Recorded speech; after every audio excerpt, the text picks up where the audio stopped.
From the station working for you, this is WRTV News at Noon, streaming now. Welcome in here to the news at noon here on WRTV. I'm Nicole Griffin. We want to get right to your forecast with meteorologist Todd Clausen. Todd, if you're heading out this midday, you want to bundle up because it is very cold out there. Yeah, that's all you have to do here today, Nicole, is bundle up for these chilly temperatures. It's dry. It's expected to remain dry throughout the day today. That changes, though, by this time tomorrow when we'll be probably dealing with quite a bit of decent snow across the area. Temperatures right now hovering right around freezing, 31 in Indy, 32 in Bloomington. You factor in just a little bit of a wind. There's not much out there, but it feels like it's in the teens and 20s in most locations with a couple 30s out there. So hats, gloves, and the heavy coat definitely needed. Now, the satellite radar picture continues to show the clouds increasing across the area today, but as we expand out, all the snow is still well off to our west, moving through Kansas into portions of Oklahoma. That's where the center of low pressure is, but this area of low pressure is going to swing just south of our area and then turn into a major storm system for the East Coast, where they could see over 20 inches of snow. We are just going to be on the fringe of this system, though, tomorrow. So this afternoon, cloudy, 34 degrees. As we get into the day tomorrow, snow will be falling by the morning commute. It mixes with some snow in the rain in the afternoon, and then it tapers off this evening, generally 1 to 3 inches of accumulation. We'll break it down for you in more detail coming up in just a few minutes. Nicole? All right, Todd, thank you. New this midday, investigators are trying to figure out what caused a crash on the west side of Indianapolis that left a woman dead. The Wayne Township Fire Department says this happened just before 9 o'clock this morning at Rockville Road in Merrimack, just west of High School Road. Investigators say no one witnessed the crash, but that a car traveling westbound on Rockville Road ran off the street and ended up on its side in front of a home. A woman appeared to be the only person in the car. She was pronounced dead at the scene. The latest COVID-19 numbers from the state show the first significant drop in new cases in weeks. However, newly reported deaths were up dramatically. Here are those new numbers. The state health department added 129 new deaths to Indiana's toll. That pushes the state past 6,600 fatalities since the pandemic began. The number of newly reported cases today is at 4,347. That is the first time that number has been below 5,000 since November 27th. However, the number of patients being treated in Indiana hospitals for coronavirus is up again. The number rose back over the 3,200 mark after falling for the past week. The on-again bucket game is now yet off again. Today, the athletic directors at Purdue and IU announced that the rescheduled rivalry game will not be played in Bloomington this Friday. They say it's because of COVID-19 test results at both schools. The original Old OAKEN bucket game was set for last week, but was also canceled. However, the schools later decided to play the game this weekend as part of several other newly scheduled games the Big Ten is calling Championship Weekend. With the cancellation of the second game, IU will finish its season 6-1 and is waiting to see which bowl game they will go to.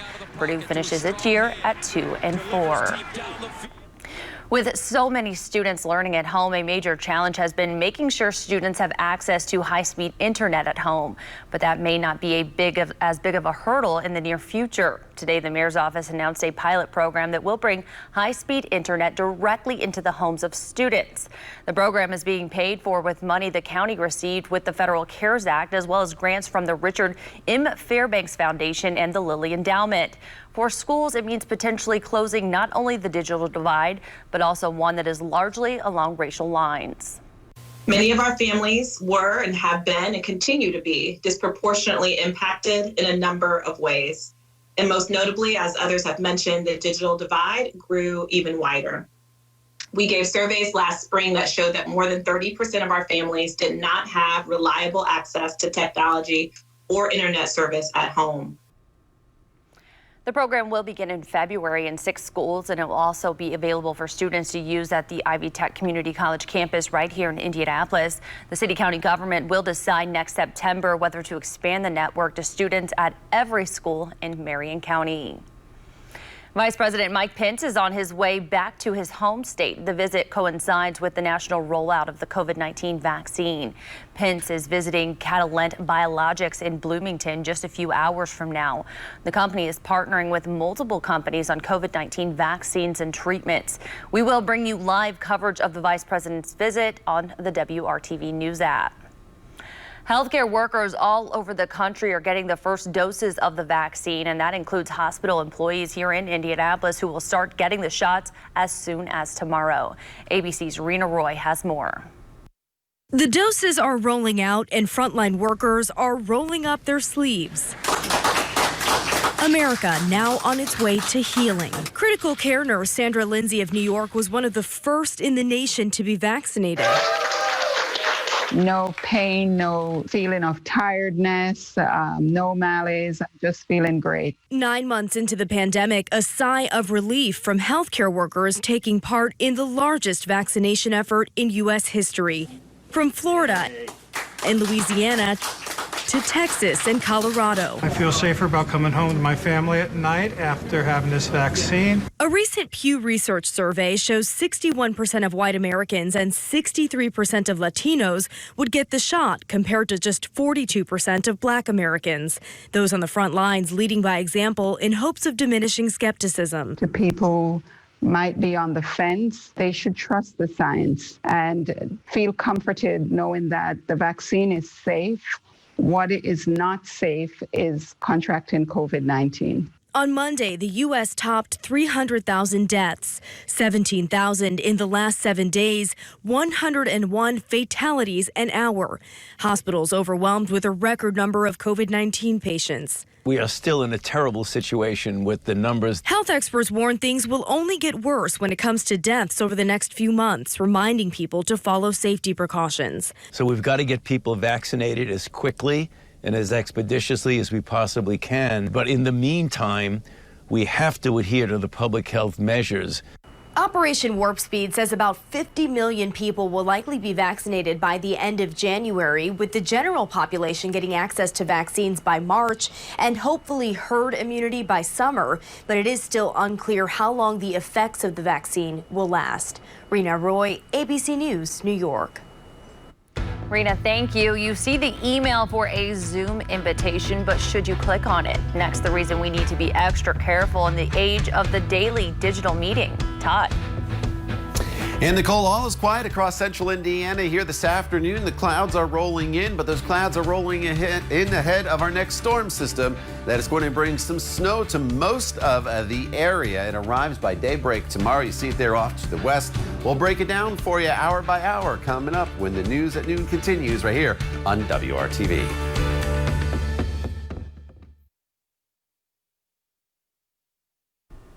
Welcome back. A lot of us are spending more of our lives on Zoom or all other online meeting platforms these days, and that means there's yet another potential way criminals could hurt you. Tim Maniscalco with the Better Business Bureau says it sometimes starts with what appears to be a harmless email. With COVID, we are now doing a lot of our meetings via virtual meetings. A lot of people use the app Zoom. There's a lot of other good apps out there also. But here's what the scammers are doing with Zoom and also with some other of these meeting apps that we have, these virtual apps. You'll get a notice via email that says, hey, there's something wrong with your Zoom account, or you might be invited to a Zoom meeting that you knew nothing about.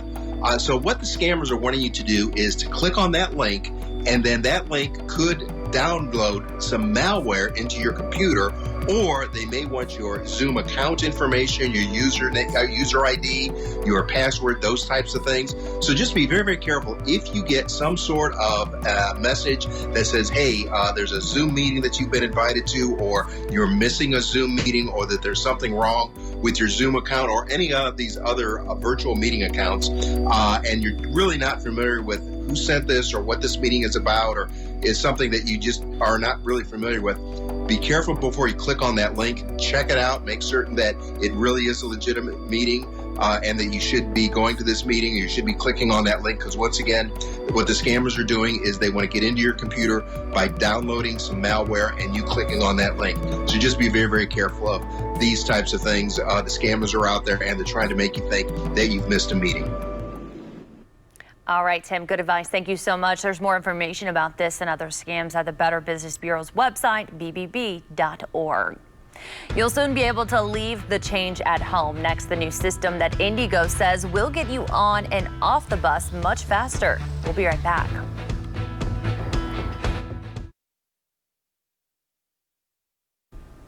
More than a year after the Red Line opened for business, INDYGO is about to roll out new technology designed to help you board the buses faster. Our Cameron Riddle has more on the MyKey system and how it could mean a big change for those who rely on Indy's transit system. Next southbound bus to County Line Road. INDYGO will soon launch its new way for passengers to pay for their ride. You could call it a game changer for bus rider and bicyclist Nick Robertson. I don't carry a lot of cash. You know, I almost charge everything. So if I thought I'd need to take the bus, I have to plan ahead. I have to make sure I have a couple dollars in my pocket. With INDYGO's new MyKey system, there's less fumbling around with cash and coins.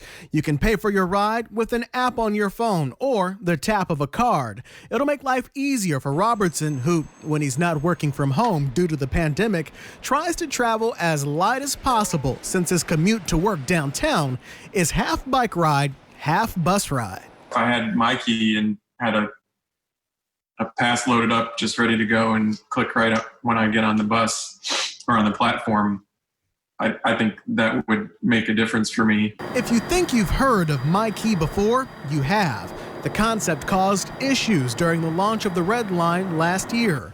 Delays from the vendor, Flowbird Group, kept INDYGO from being able to collect fares on the new rapid transit route until a temporary system was put in place. With vendor issues resolved, INDYGO is ready to launch the new system in early 2021, hopefully speeding up service on all local and Red Line buses. We are so excited about this. Like the things that you mentioned, speeding up boarding, it's a more convenient service for our riders. And it also helps us to get better information about, where people are boarding the bus, what their trips look like. Every tap of a card or click of a phone feeds INDYGO's operating budget, of which 10% comes from bus fares. That's a smaller amount than usual because of the pandemic. The rest of the budget is filled out by federal and state funds. But as riders like Robertson start riding the bus again, they'll be greeted by new technology. You know, having ridden other transit systems that have had this operation for a while, it was a bit of a change to come back here and have to fumble for quarters again. Cameron Riddle, WRTV. All right, Cameron, thank you. When the MyKey system rolls out early next year, INDYGO will still accept cash and coins from riders. Todd joins us again. Todd, if people are planning to ride the bus today or even tomorrow, they need to make sure to layer up if they're standing out at those stops because it's pretty chilly outside.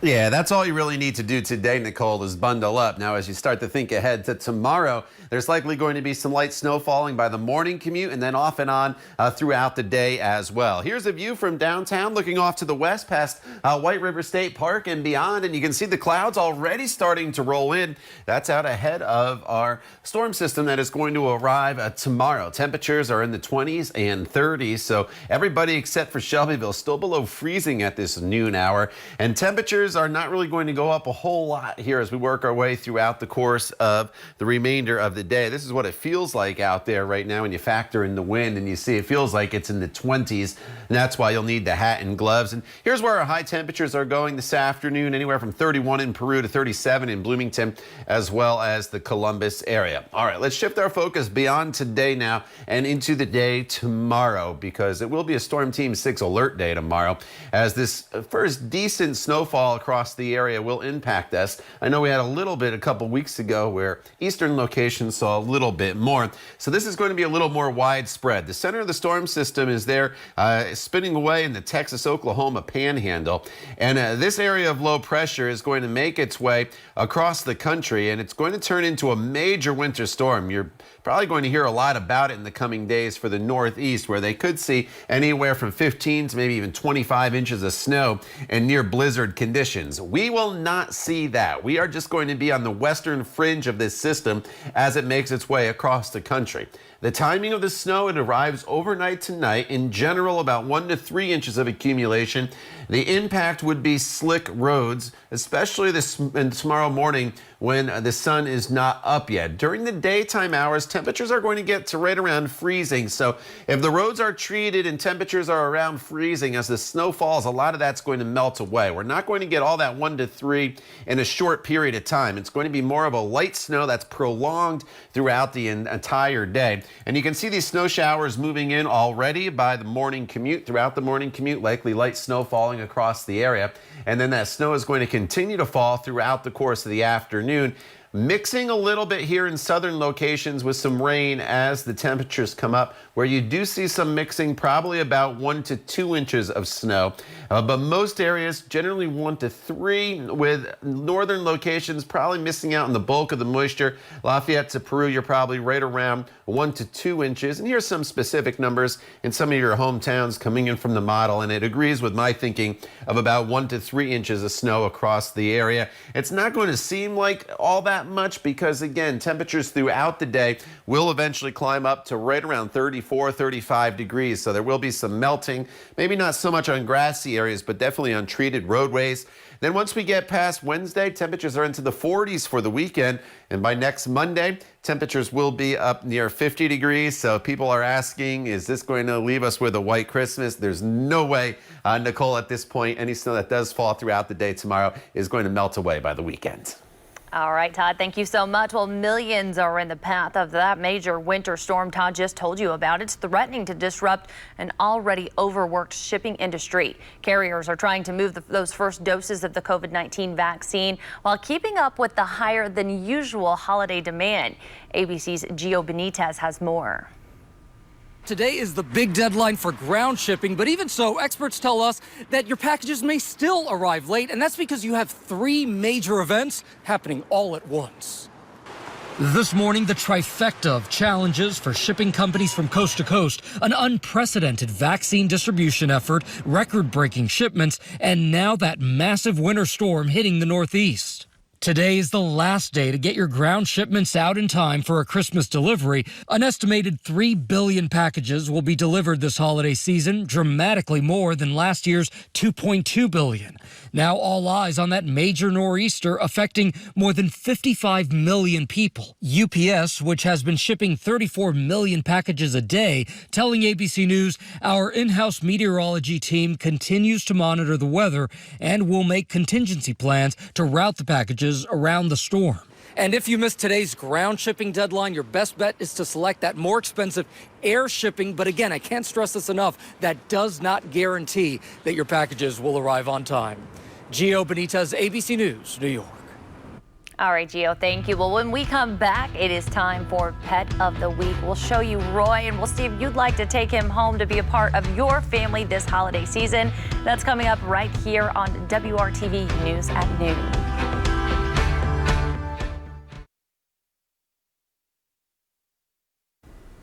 Welcome back. It's Tuesday, and that means it is time for our Pet of the Week. It's time to see if you'd like to have this guy home with you for the holidays. This is Roy. Roy is about 5 years old and has been with Indy Humane for 7 months. Indy Humane staff says they love Roy because he is goofy, friendly, and always wants to cuddle on the couch. They say Roy is smart, he knows basic commands, and is crate trained. Roy will do best in a home without cats or other small animals. He is available for just a $50 fee. If you'd like to make an appointment to meet Roy, just go to indyhumane.org. Let's check back in with Todd now for a final check of your forecast. All right, let's give Roy a good home here for the holidays. 1 to 3 inches of snow across most of the area starting tomorrow morning before you wake up, or at least before most of you wake up. So make sure you join Nicole, Raphael, and myself on Good Morning Indiana tomorrow. We'll walk you through a little less in the way of snowfall totals to the north, 1 to 3 inches over the course of the entire day. It doesn't all come quickly in the morning hours, so there will be likely slick spots once past tomorrow. Pretty quiet weather heading into the weekend. All right, Todd, thank you, and thank you so much for joining us. Join us back here for the news at 5. Have a great afternoon.